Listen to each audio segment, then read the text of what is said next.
Let's now get into a conversation with the Minister for Regional Reorganization and Development, the Honourable Dan Botwe. Chief, thank you very much. Most grateful for your time. Thank you. And congratulations to you. You pulled off the creation of 6 new regions, named the capitals. Congratulations. Thank you. Thank you. Was it tough? I did not name the capitals. Mr. President named the capitals. Yes. But was it tough? Well, certainly. It's a new area. We've never had a ministry or a government on using the constitution to pursue this program. So, like, you go into a ministry, you have new people, you haven't worked before. There's no existing, structure, file, something that you can, as it were, rely on. So you have to create everything, start talking to people. So challenging but interesting. I see. Interesting. Now we've gone past the hurdle of creating the regions, naming the regional capitals. We have some ministers acting instead at that point. The next point is to look at development. And that's been a clarion call of everybody that, look, how do we make sure that the primary objective of creating these regions, which is development, is achieved? What's your plan? Well, yes, Mr.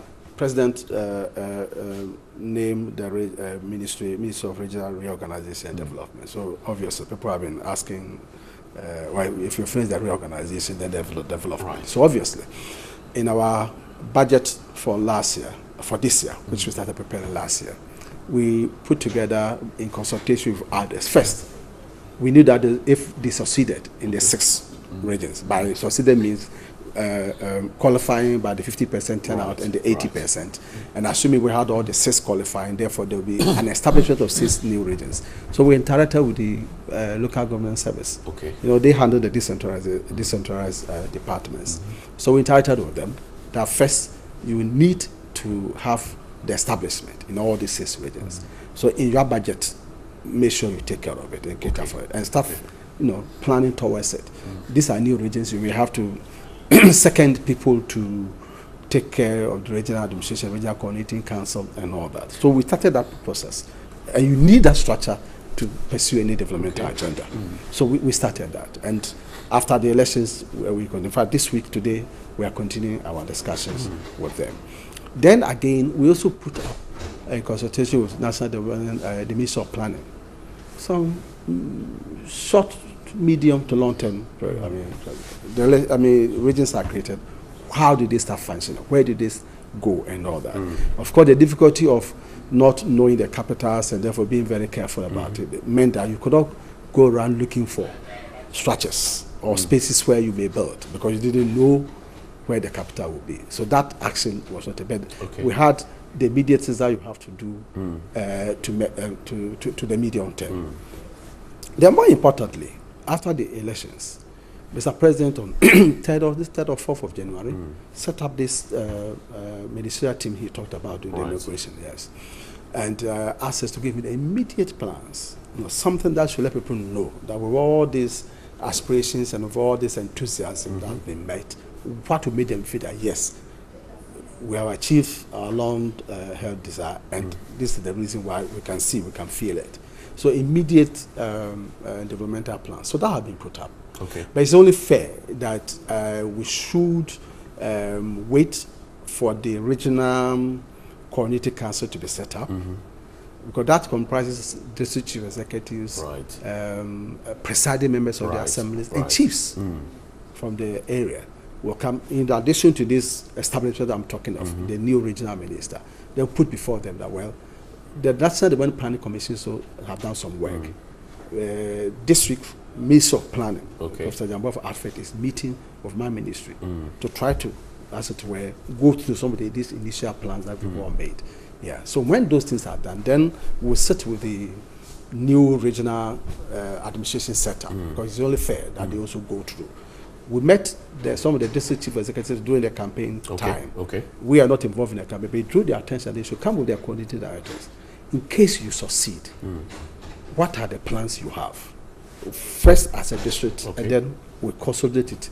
What about 2 or 3 major things that you think that, in addition to what is being done in your districts, you have done your program, their budget, their plans already.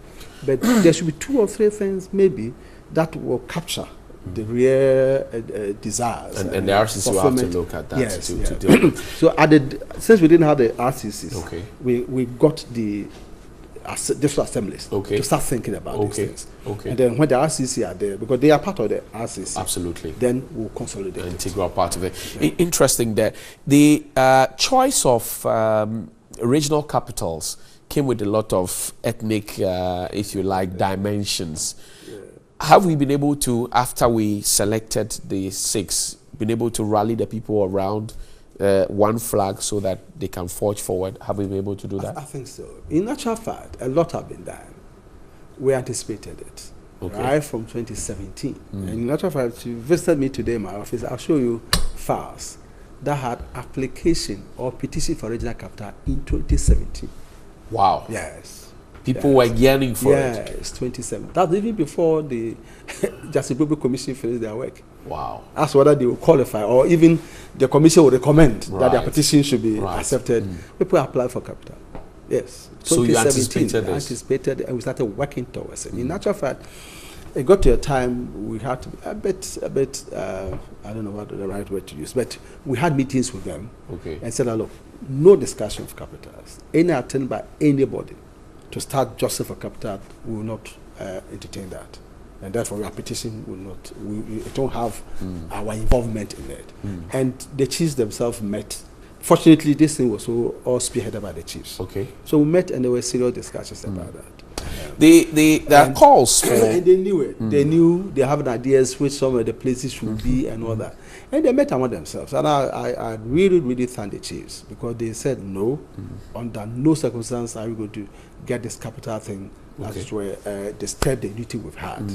Yes. And many of them, I can, in 1 or 2 places, they actually met. It's easy to, maybe now that it's over, we can talk about it. 2 places. The one in the northeastern Savannah. The structure of the chieftaincy. Right. Social anthropology, etc. And they have overlaws, you know. So when they meet and do these things, I mean, there's one main overlord, one main king, who is easier to get people to follow.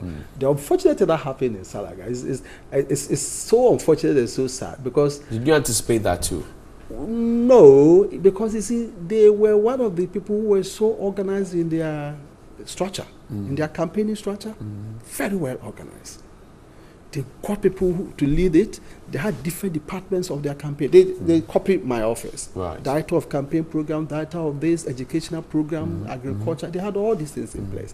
And in that structure, to break down all this, which we were so grateful with, there was no partisanship approach in their desire. They have a committee. You see that there's an NDC secretary here, NPP secretary, PPP. They are fundraising committee. You have NPP treasurer, NDC treasurer, and they work together. So it was a wild mix of everybody. Very wild mix. And they have an overlord.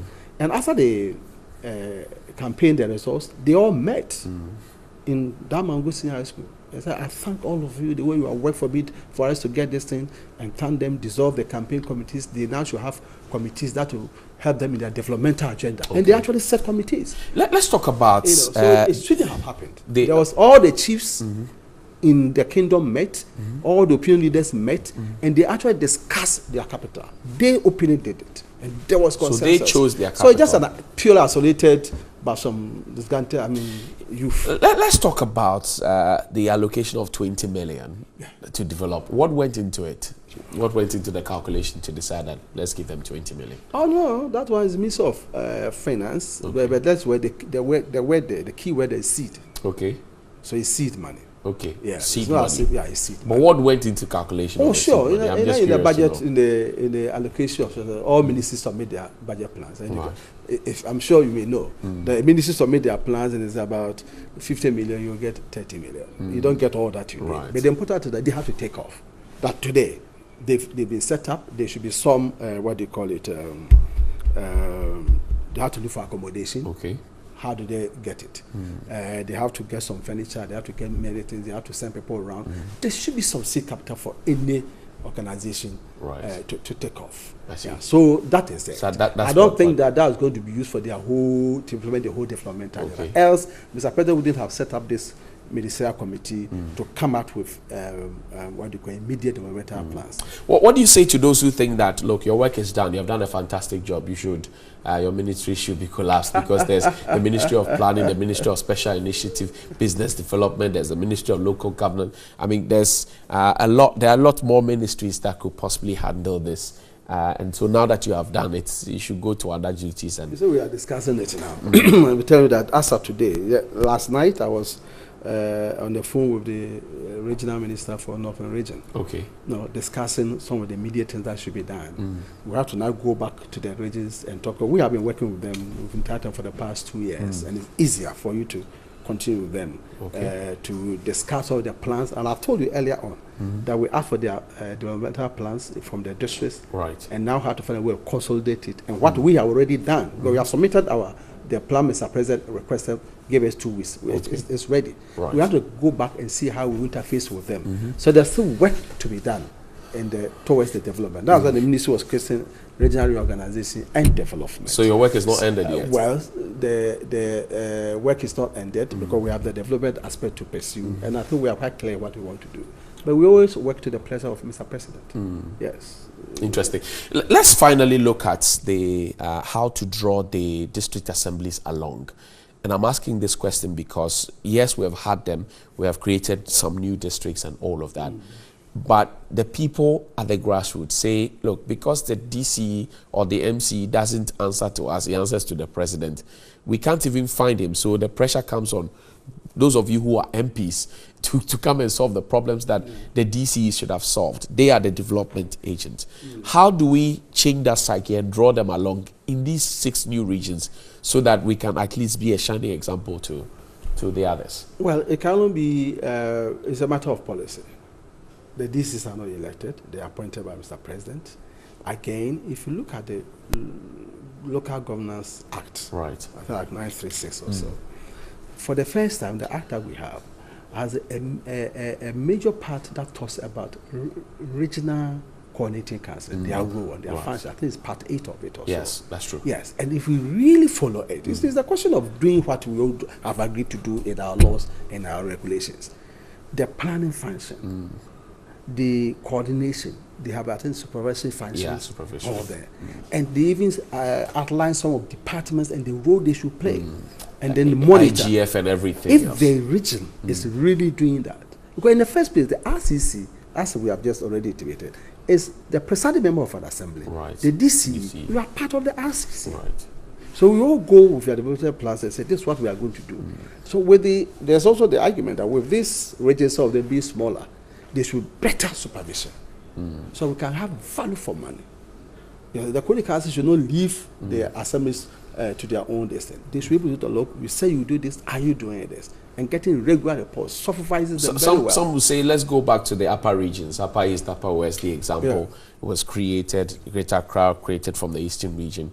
And if you look at the state of development down south and compare that to what happened up north, there's very little that can, because we have chosen to centralize everything down south. What's the plan in trying to move some things up there as well, so the people up north can benefit? Yeah, exactly. That actually gave rise to these whole petitions and desire to have their own region. One, they say government, they want government to be closer to them, and 2, they want associated development. 2 main things that run through all the petitions. Yeah, that's why there's this thinking that we don't need to have many of these government structures in one place. Okay. You know, if you have the regional headquarters of feeder roads, where people are there designing, doing this, taking care of roads and quantify and going to supervise, it doesn't have to be where the regional minister is. It can be a different place. You know, the fact that there's that structure there in a geographical area within the district. So you have that structure, we have bungalows of heads of institutions there done. And therefore, we have a feeling that they will understand us, they will know our problems more. All this cry for this, today, I think about some new districts are being integrated. Why? There's always a cry for it. Because people think that it means the government is closer to them. So we are saying that, why can't you also look at this idea? And many people have written to Mr. President, and there's that thinking, which is seriously being considered, that shift some of these heads of institutions to certain areas. Then the idea that once you are here, you may by all means government will probably be forced to come close to us or develop that area, and the people will benefit from it. Right. You know, and it's also going to improve upon improve upon the existing coordination that is expected of the RCCs. Then the average Ghanaian will feel that yes, government is closer to it, Right. and also they will see the development, Right. because they set out the example, and Mr. President said that there will be affirmative action. That is why even before the regions were inaugurated, Mr. President calls this immediate developmental needs to be considered. Okay. So we are not going to have a situation where after 10 years, 20 years, you see there's no difference in Kenya. This, it will happen under Mr. I thank you very much. So it won't happen, that's what he says. The Honorable Dan Kweku Botwe, he is my namesake, of course, and he is the Minister for Regional Reorganization and Development.